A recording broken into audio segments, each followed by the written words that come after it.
Hi, everybody. This is Politics by Jake. This is the weekend show. This is actually we do two shows. We actually do weekend shows. We do one on Saturday. That's at 12 noon. Right now, that's the time, and we do another one on Sunday at 1 p.m.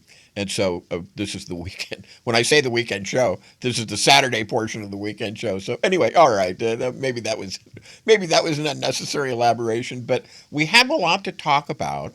And one of the things is something that I talked about last week. And so I was thinking about this and I kind of wanted to lead with that. So I'm going to do that right now. So here we go. There's new data out this week. It just came out. Um, and before anybody starts repeating slogans, let's look at what the evidence really says. The Federal Reserve Bank of New York analyzed detailed 2025 custom transactions data. And they found this, just like I said, this just happened, or it was just reported, I should say. They found that between 86 and 94% of tariff costs. Remember, last week's show we talked about tariff. You go to youtube.com / politics by Jake. You listen to the show there, talked about tariff. Also, some shorts, it's what they call them, reels or shorts, about tariffs there as well. The data found that between 86 and 94% of tariff costs were passed through into U.S. import prices. That means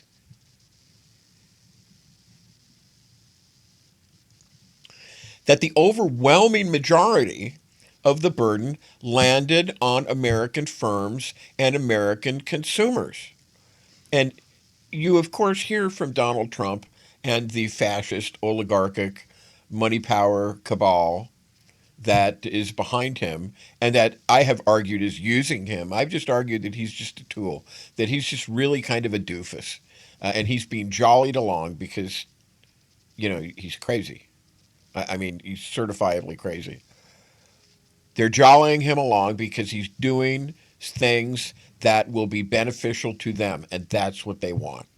So they're just playing him. He's being played. Our president is being played. So Trump talks about how China's going to pay. China's not paying, okay? The exporter's not paying. None of the exporters are paying. The Congressional Budget Office reached similar conclusions. Their estimates show that only a small fraction, roughly 5%, of the tariff cost was absorbed by foreign exporters. The rest was borne domestically, either through higher prices or reduced margins inside the United States. And this is not a one off study. This is just not a related thing. The Kiel Institute for the World Economy examined millions of import transactions and found that as much as 96% of tariff costs were borne on the U.S. side of the ledger. Now, let's go back to 2018, 2019. Who was president in 2018, 2019? Oh, it was Donald Trump. That's right. Okay, so let's go back there. The 2018 and 2019 tariff rounds were studied extensively by multiple economists, including work cited by the Tax Foundation, and those studies showed near complete, near complete pass through into American prices. In other words, we're paying for it. We, the consumer, are paying for it. Almost totally. Almost 100, 1,000%. Retail price tracking, summarized by Econofact, documented measurable consumer price increases tied directly to tariff implementation. So let's be clear about the mechanics, okay? Because I know this is not something you necessarily, like I said last week, when you see tariffs and you know if tariffs are working or not, it's at the point of sale, at the grocery store, at your local convenience store, just, wherever it is. Tariffs are collected at the border, all right? And they're collected from U.S. importers. Foreign exporters rarely lower their prices enough to offset the tax. The importer pays more. That higher cost moves through the supply chain. Businesses either absorb part of it in reduced margins or they pass it along in the form of higher prices. That's not ideology, that's That's price behavior. Now, there is a counter argument. Some will say tariffs aren't about short-term price effects, that they're about strategic leverage, about reshoring industry. This is all crap, by the way. I'm sorry. I'm just giving you the arguments. I had to interject in the middle of it to tell you that this is just nonsense. Just nonsense. That supposedly they're about strategic leverage, they're about reshoring industry, they're about national security, yada yada yada, supply chain resilience, yada yada, long-term bargaining power, yada yada. Fine.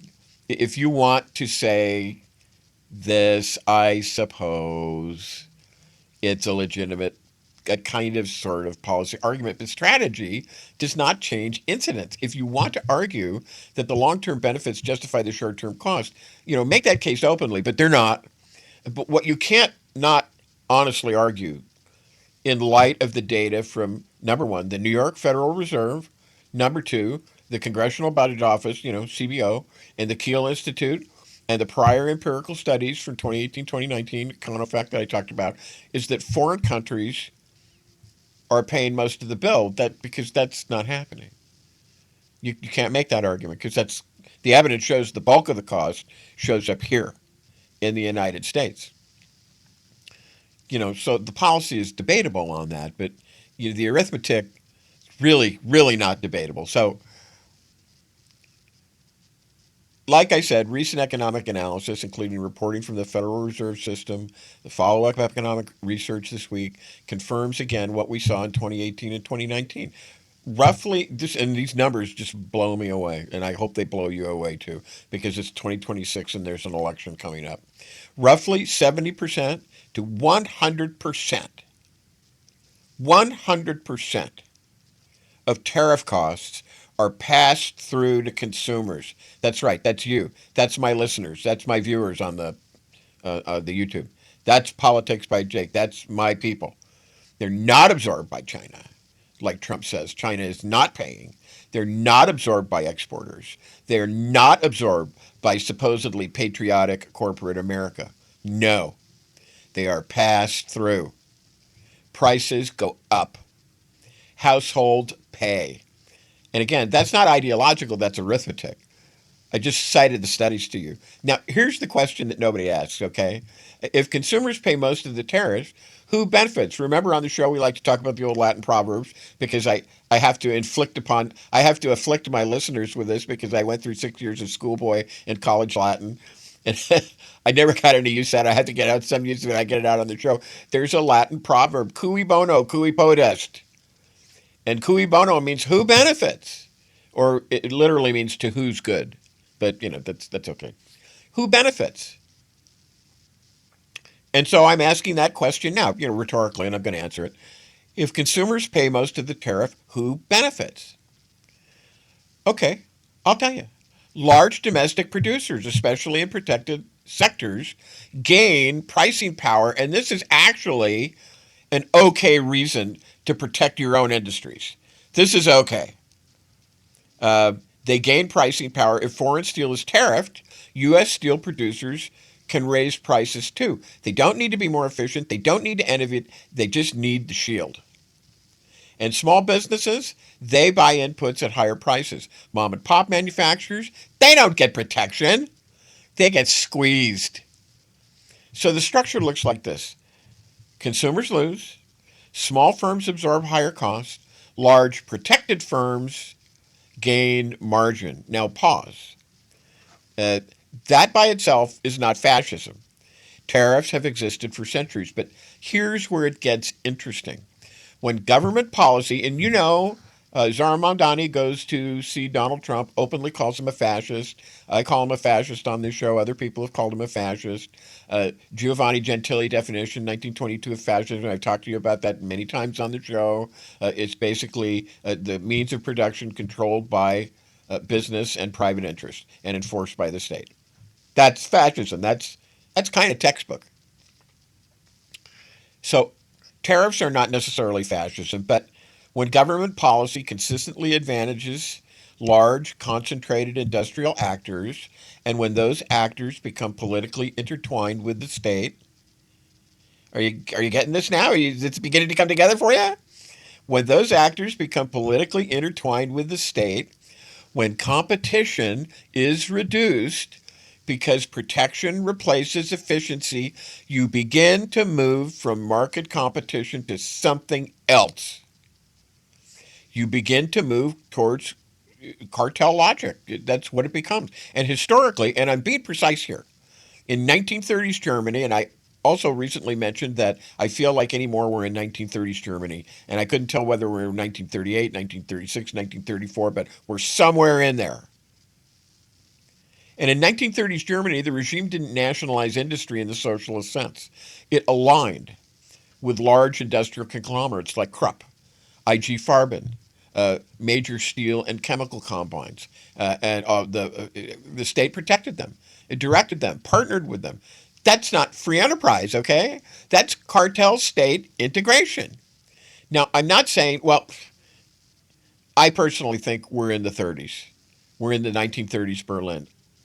When policy, because when policy systematically shifts cost downward onto the public while insulating concentrated capital at the top, you create the structural conditions where oligarchic alignment becomes easier. And that's the real issue. Tariffs, sold as nationalism, often in reality operate as corporate consolidation tools. They don't make our America great in the distributive sense. They strengthen firms large enough to absorb the politics. They weaken everybody else. And if you do that long enough, if you create enough dependency on state protection, you drift away from competitive capitalism and towards government managed concentration. That's the bridge, that's the connective tissue. That's in the direction of fascism, and that's why I talk about it. That's the direction of travel. So it's not your America, you maggots, that's being made great again. If you want to say, and I do, if you want to say oligarchic America, if you want to say big corporation, not mom and pops, big corporate America, if you want to say the money power, which is, yeah, I know that's a broad term, but if you want to say that, that's Donald Trump's America. That's not you. And that's what's being made strong, not you. And this is Politics by Jake. Welcome to the show. Welcome to the fight. Welcome to 2026. And we'll be right back. And now here's a word from one of our sponsors, Twain Consulting. Hi, this is Jake with Twain Consulting. Let's be blunt, shall we? America is litigious. It's unstable, and it's financially weaponized. If your name is on everything you own, you're a sitting duck. At Twain Consulting, we help you vanish legally, ethically, and permanently. From land trusts to layered LLCs, we teach you how to restructure your assets so the predators can't see them and can't touch them. This isn't a loophole. It's a strategy that the wealthy have used for decades. Isn't it time you got the same protection? Call Twain Consulting at 805-380-5699 or visit us online. Protect what's yours before someone else claims it. And now let's get back to Jake and Politics by Jake.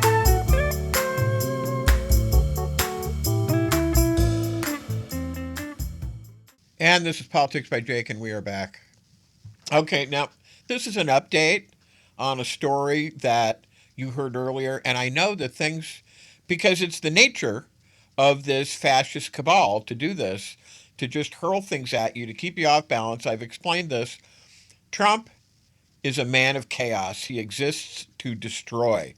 Anything that he touches dies, and that includes the United States government, and he is destroying by ways and by means, the United States government. I make no apologies about that, and I make no bones about it.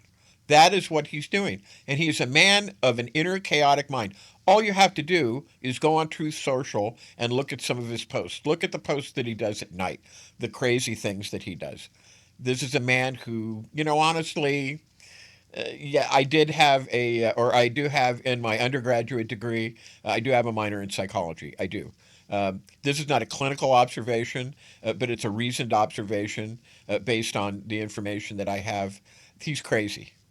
He's a danger. He's an existential danger to the United States. And recently, with this U.S. attorney that he elevated from literally being a television show character, which is Janine Pirro. I mean, honestly, she plays a judge on TV, as the saying goes. And also, this slimy, unashamedly, and this is the thing that's hard for me, unashamedly obsequious, little embarrassment of a man who talks openly about how he and his son monitor each other's porn usage. And, when I heard him speak, all of this by way of preface, by the way, I haven't gotten to the actual point yet. When I heard him speak about this, I was dismayed that a father would enlist his son to such repressive lengths. I mean, when you get characters whose sense of morality and religion has degraded to such stridency that it runs up against groups like the People of Praise, to which Amy Coney Barrett belongs, by the way, the Supreme Court Justice, and Opus Dei, uh, characters who literally flog themselves daily for their sins, some of whom wear a spiked thigh bracelet that continually bites into their legs as a continuing reminder of their sin. And that Speaker Mike Johnson that I'm referring to, he's plainly drunk the Kool-Aid. He's plainly abandoned his own reason to that of Trump and his MAGAist fascist agenda, and he loves to have it so. Trump comes out, he's the Speaker of the House.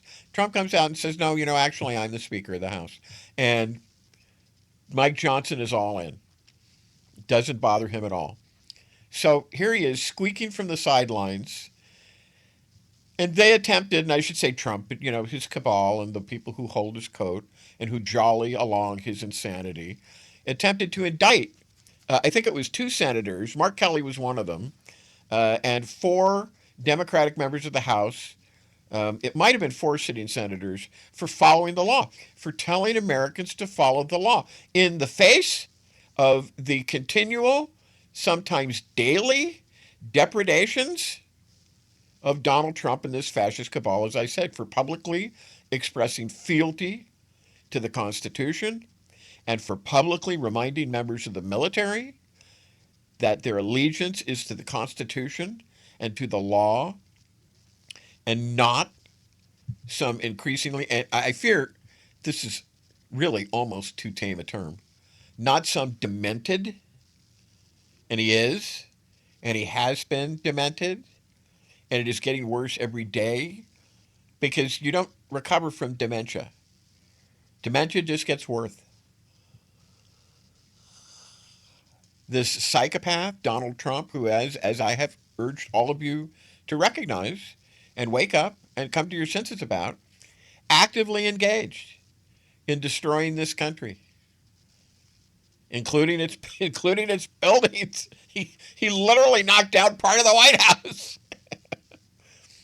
And he's doing it in each and every way he can. Literally tearing down part of the White House. Unbelievable. To vent his spleen over the myriad perceived injustices that torment him, like the Furies tormented Oedipus, the things that infest his brain and torment him, and fealty to the Constitution instead of him. That's what gets him. That because he doesn't understand the Constitution. He doesn't understand anything about government. He doesn't understand the basis for it. Everything, he wants to be an autocrat. He wants to be everything. There's no room in Donald Trump's life for anybody else except him. And I've told you this before, too. It's like Francis. Called by, remember the movie Stripes with Bill Murray in it? There's a character, Francis. And his squad mates called him Psycho. And why did they call him Psycho? Because if you offended him, he would say something like, hey, you just made the list. And people who express fealty to the Constitution, respect for the law, as far as Trump is concerned, they just made the list. And and you could say, Jake, you're really just, don't you think you're really going a little too far in this? Don't you think you're just really, no, no, I'm not. When I say he's a man of chaos, I'm telling you the way I really, truly, really, truly believe it is. When I say that the inner chaos reflects the outer chaos, is because his inner mind is chaotic. So what did he do? Call them traitors. You want to remind people that they don't have to obey illegal laws? You're traitors. Why, you deserve to be executed. Public execution. That's right. Death penalty for failing to bow down to Trump. And fortunately, in this particular case, a grand jury, ordinary run of the mill Americans thwarted them and said, no, we're not going to do that. And honestly, I don't know. I was having a discussion with a colleague about this the other day about law, and minimum standards of competence in practicing attorneys, and how judges feel about it. And we're getting into specifics, and this show is not about that, and I don't want to get into that with you. But I don't know if it's failed specifically because of the attorney slash TV judge, which was Janine Pirro, who was so hapless. And again, but again, this is not untypical of what goes on in that cabal because it is infested with kakistocratic clowns. And I know that's a wild word, but there actually is such a word. It's a kakistocracy.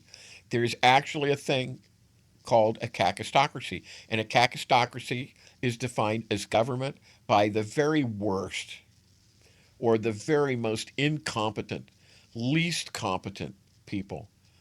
And the Trumpian cabal is nothing if it is not infested with such persons. And I'm sorry, Jeanine Pirro is one. She's one. And I think that you would have to argue, because her name that was on the pleadings, and this goes back to my earlier point, that were submitted to the grand jury, that's why it failed. Because she was the one who had to develop the legal theory that was going to govern the presentation. And it just wasn't enough. It just wasn't enough for obvious reasons. And unfortunately, and by the way, you see this in attorneys, and this goes back to me talking to a colleague about attorneys who can't construct a proper pleading. And in California, that's governed by Civil Code 425.10, which talks about the rules of pleading, basically. And she couldn't do it. She couldn't create a set of facts and allegations that would support the grand jury. And, grand juries almost never hear things from defendants. It's always prosecutorial. Grand jury is oriented towards prosecutors, and I don't want to say they bend over backwards, but it can be easy to get a prosecution. It really can. So she couldn't do it, and I would say that this falls, below a minimum level standard of competence that a judge would find. So, bottom line, we're saved. Because this was a coup. Because if Trump can baldly say, which he did, this person is a traitor, that person is a traitor. Number one, that's a coup. That is the coup against the government. If you can execute anybody, if you can kill anybody, that's a coup. And we were saved from that. But the other problem is that they will try again. They've been trying since 2016. Uh, do you understand? These are coups, COUPS. They're designed and they're absolutely positively calculated, not through incompetence, not through bungling, but with malice and forethought. These are all things designed to bring down and destroy the government of the United States of America. They've been created long since. They were intended to be brought forth in this second administration of Donald Trump. It's not incompetence, it's malice, it's forethought. It's people who hate the United States and who have convinced you MAGAists and you other Trumpians and you other politically unwashed to go along with it. So I just really need you to understand that this is why I take the time to talk about this. Because this is what these things are. They've been planned, they've been gamed, they've been prepared long in advance. It's all part of a violent attack. You talk about sedition, you talk about traitors. These are all truly seditious attacks. Because remember, or I should say, and remember perhaps, one of the things that you can count on, you can always count on it, you can always literally take it to the bank, that whenever one of these fascist, MAGAists, Trumpists makes an accusation, they're actually making an admission because it is what they themselves think and or it is what they themselves are doing. I think there's a psychological term for this, it's projection. It's when you accuse someone of doing something when you're doing the very exact same thing. I couch it in different terms and say that whenever they make an accusation, they're actually making an admission. So it's, basically the same things. Sometimes it's called projection. Call it what you will. That's what it is. And we need to be painfully aware every moment of this time, of this fact, the clarity that it affords and that it provides is crucial in this year of 2026. So, this failed. And presumably the lesson that they took from this was number one, I would say don't pick military veterans again because the people that he chose all to have the grand jury and to indict, they're all military veterans. And the next time, forget about grand juries, forget about the laws, forget about the Constitution. It's just like ICE, just like the ICE Gestapo. Just go into a state, start killing people, start committing mayhem, start committing depredations. Let God and the courts figure it out. And at this point, let's take a break, and we'll have a message from Twain Consulting. Then we'll be back, and this is Politics by Jake. And now here's a word from one of our sponsors, Twain Consulting.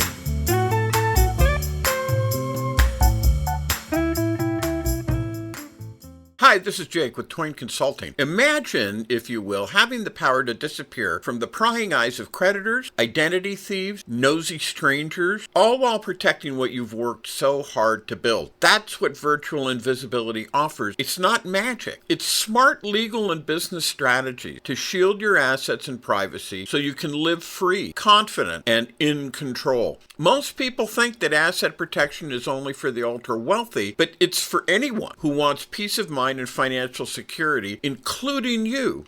Don't wait until it's too late. Take control now. Call me at 213-465-0639 or go to facebook.com/Twain Consulting to learn how virtual invisibility can protect you and your family, because when you're invisible to risk, you're unstoppable. Now let's get back to Jake and Politics by Jake.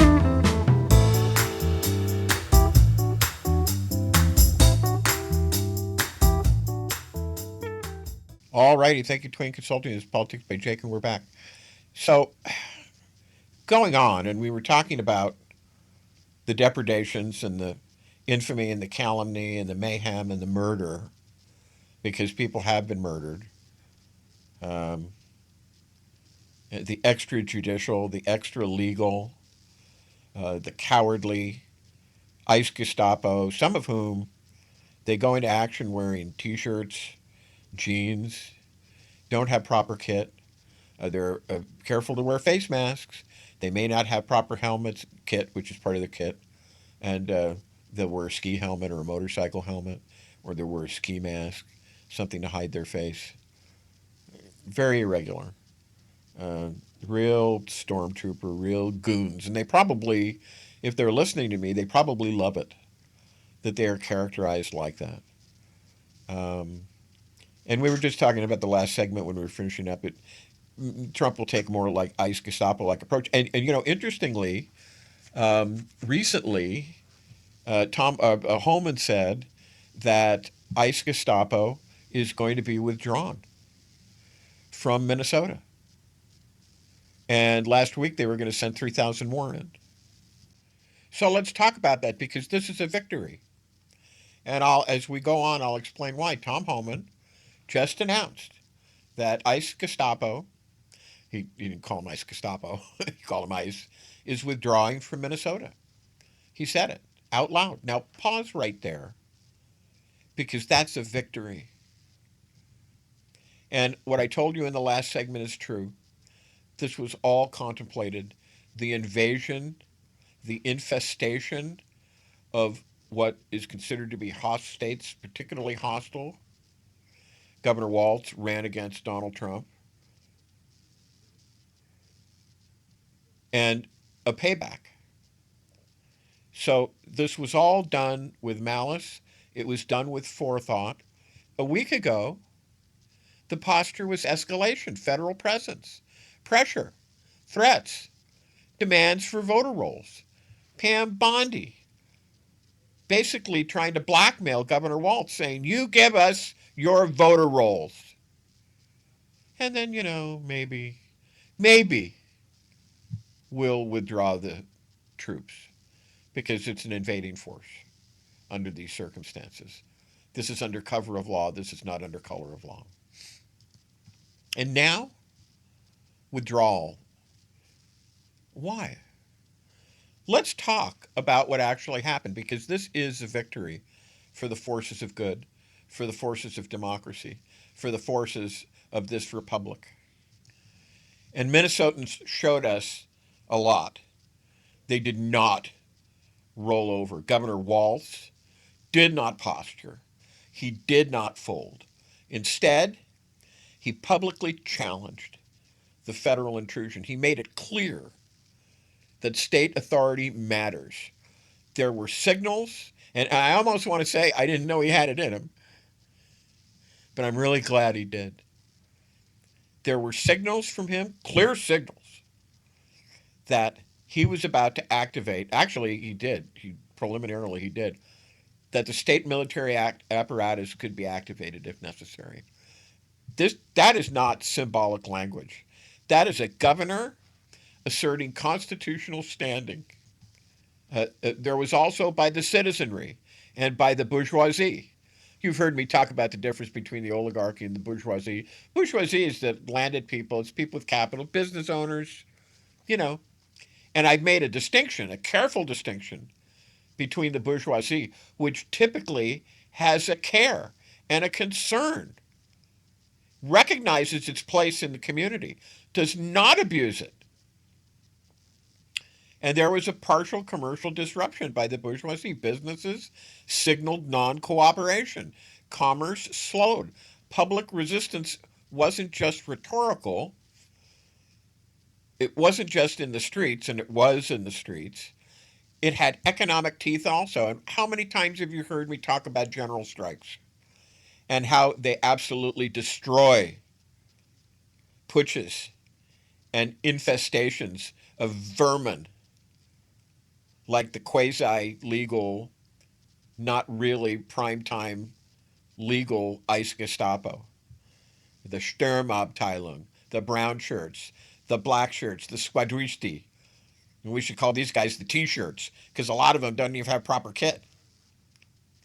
It had economic teeth. And that changes the equation. And this is so important for you to understand. This was a victory because federal enforcement, it depends on compliance. It depends on local cooperation. It depends on logistical support. It depends on political cover. And when that evaporates, the cost-benefit calculation shifts. And here's the key. If federal authority were absolute in this context, there would be no withdrawal. Look, you don't retreat if your power is uncontested. You retreat when the resistance creates friction that you can't overcome, that becomes counterproductive to what it is that you're doing. So, what does this tell us? It tells us that the system still has stress points. And you better believe that the other governors and the other states are going to be post-morteming this and forensically analyzing this, because a lot of them know that they potentially are next. But this may be the end of it. This may just have bloodied the nose of Homeland Security and Kristi Noem, Tom Homan and Kristi Noem, to the extent that they don't try this anymore. I said that the institutions, I've said this for months, if we're going to survive as a nation, and this is really true, that the institutions have to stand up. And God bless America, they stood up and showed us that the system, under cover of law, not under color, has stress points. It tells us that state level resistance matters. It tells us that organized political pushback, legal, economic, institutional, in the streets, is not theater, not mere theater. It has consequences. And remember something. This was not just about immigration enforcement. I told you this had been pre-planned before Donald Trump was in power again. They were already gaming all of these things for when he got in power. This was a test of federal leverage over a sovereign state.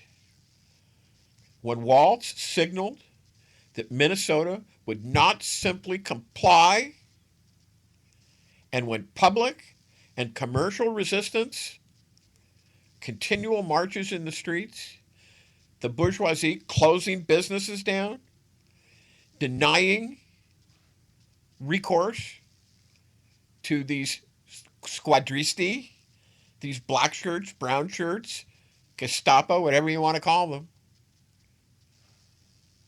denying them organizing places, the federal posture softened. It had to. And that's not weakness. That's constitutional tension functioning. Now, does that mean that the broader strategy ends? No, it doesn't mean that. It means that Minnesota became a clearly less favorable battleground. And here's the lesson your listeners need to absorb, or I should say my listeners need to absorb.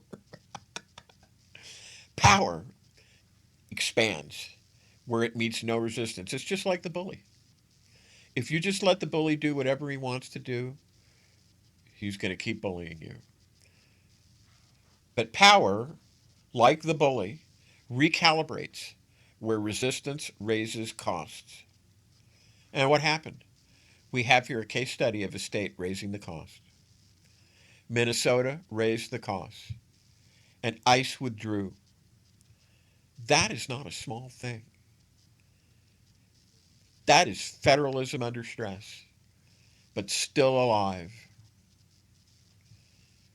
This is how you push back. This is why vigilance matters. And at this point, let's take a break. I could go on, but let's take a break, have another message, and then we'll come back. And this is Politics by Jake. And now here's a word from one of our sponsors, Twain Consulting.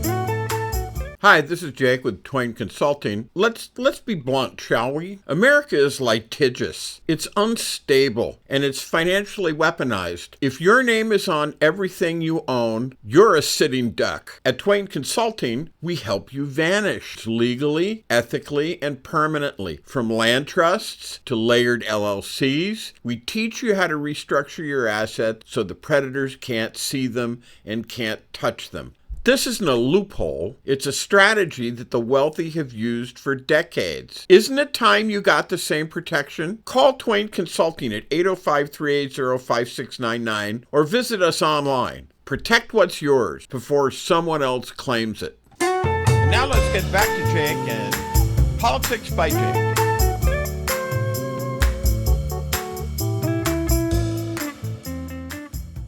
And this is Politics by Jake, and we are back. Okay, so this failed. And, you know,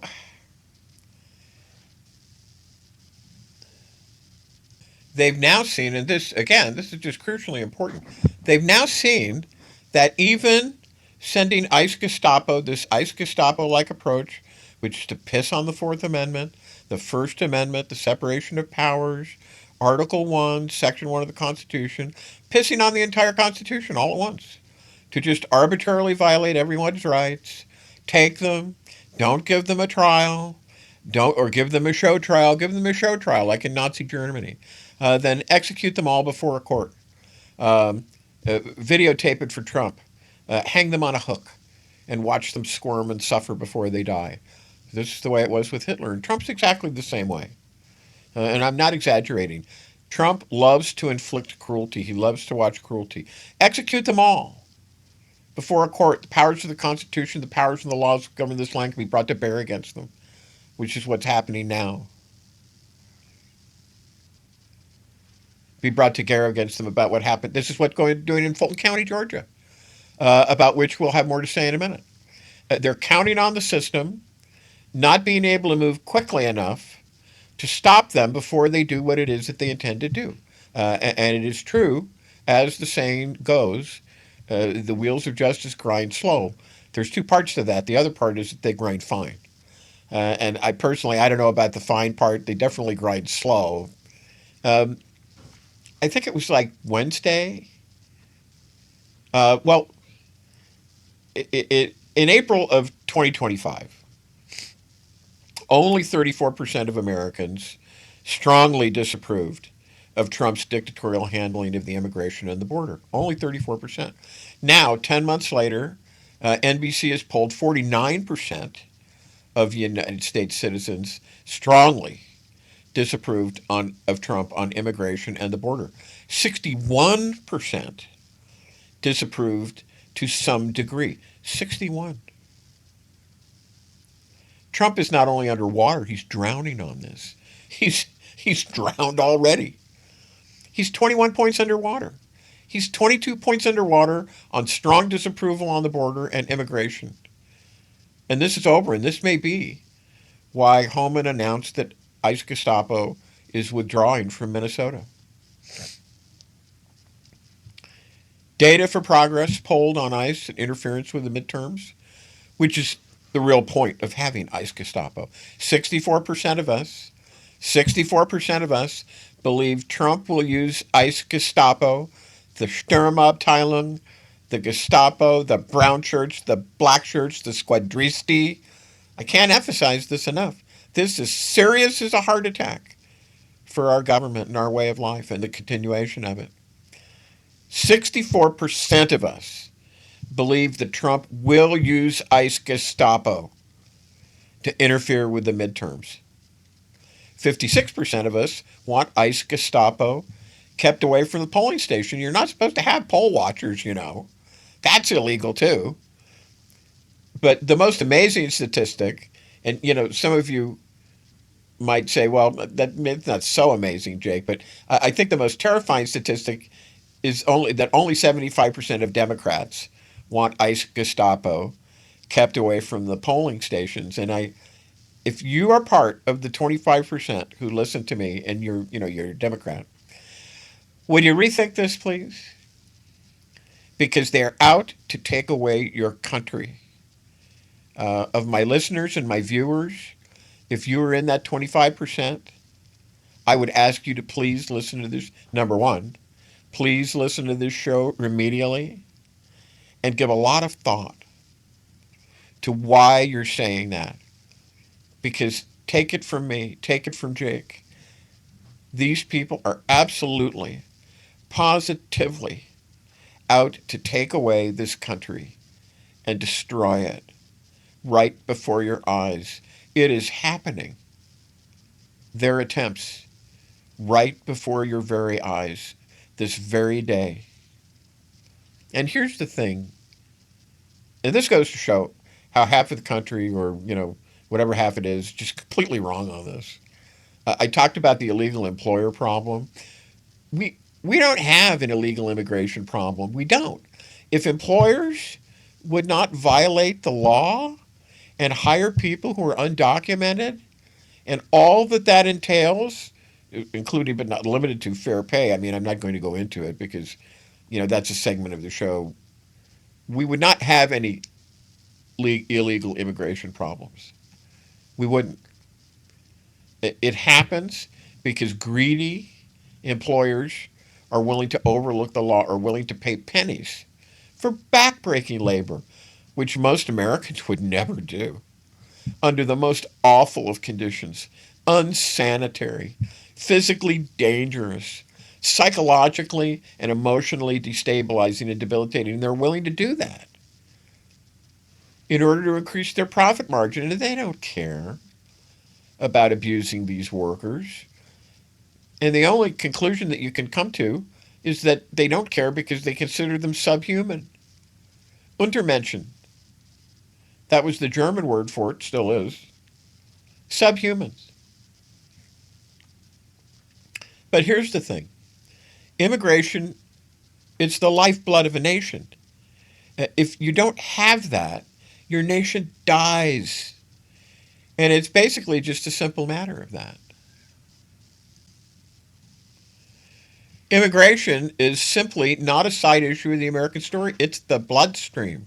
Strip away the slogans for a moment, okay? Strip away the outrage. Strip away all the cable news noise. Every major period of American growth, economic, cultural, industrial, has coincided with waves of immigration. The Irish in the 19th century, the Germans, the Italians, the Eastern Europeans, the Chinese laborers who built the railroads, the Jewish refugees fleeing pogroms, the post-1965 immigration from Latin America and Asia. This isn't romanticism, it's demography. It's demographics. Look, nations age, populations plateau, birth rates decline, labor markets tighten, innovation slows when societies become static. Immigration, it injects dynamism. It increases the labor supply. It increases entrepreneurial activity. It increases patent production. It increases small business formation. It increases cultural cross-pollination. Look at the data. A disproportionate percentage of American startups are founded by immigrants or the children of immigrants. A disproportionate percentage of STEM researchers are foreign-born. Similarly, a disproportionate percentage of medical professionals in underserved communities are immigrants. This is not ideology. This is economic structure. Now, look, this doesn't mean open borders. It doesn't mean no enforcement. It doesn't mean no regulation. It doesn't mean let the borders down and let them all come in. It means recognizing a basic reality. A nation that shuts itself off demographically begins to contract. Look at Japan. Look at parts of Europe. I'm saying now. Look at them now. Look at population decline curves. When a country's working age population shrinks, its tax base shrinks. Pension burdens grow. Economic vitality slows. Immigration offsets all of that. It replenishes the workforce. It stabilizes the dependency ratio. It sustains growth. Now, here's the harder truth, okay?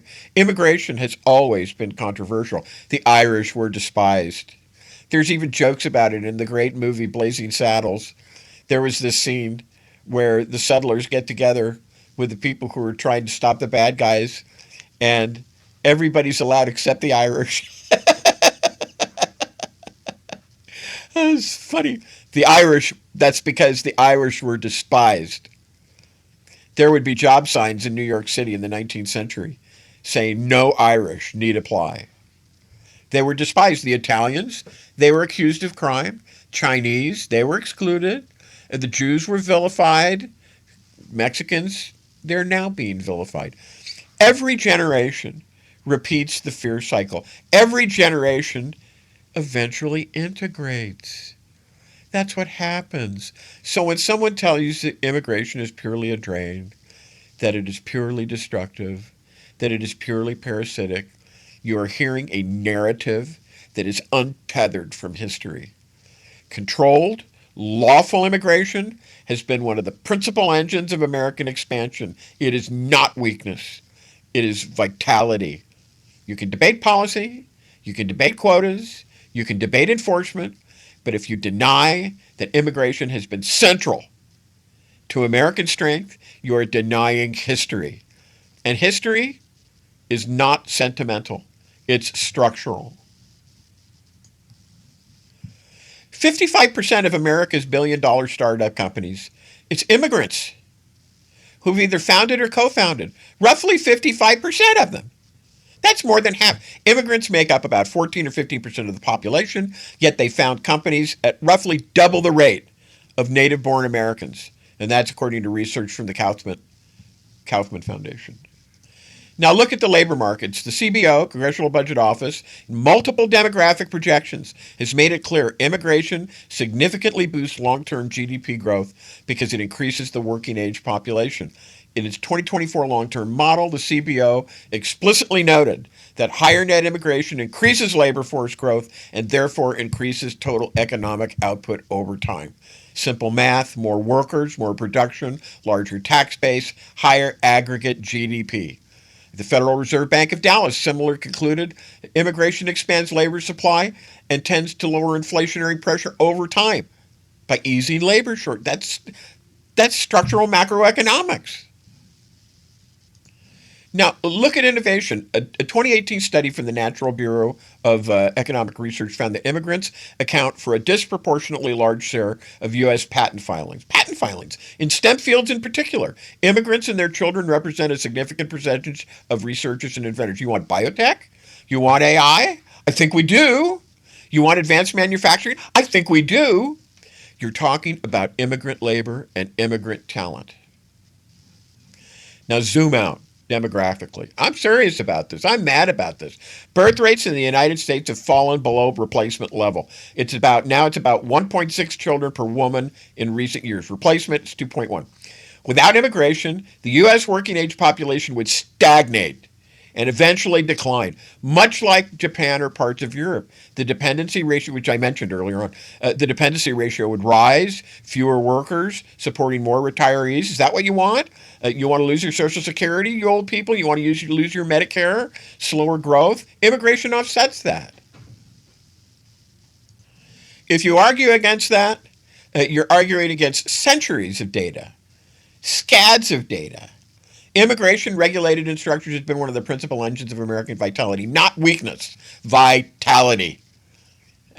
Because economies do not grow by shrinking their workforce. They grow by expanding it. And this is Politics by Jake.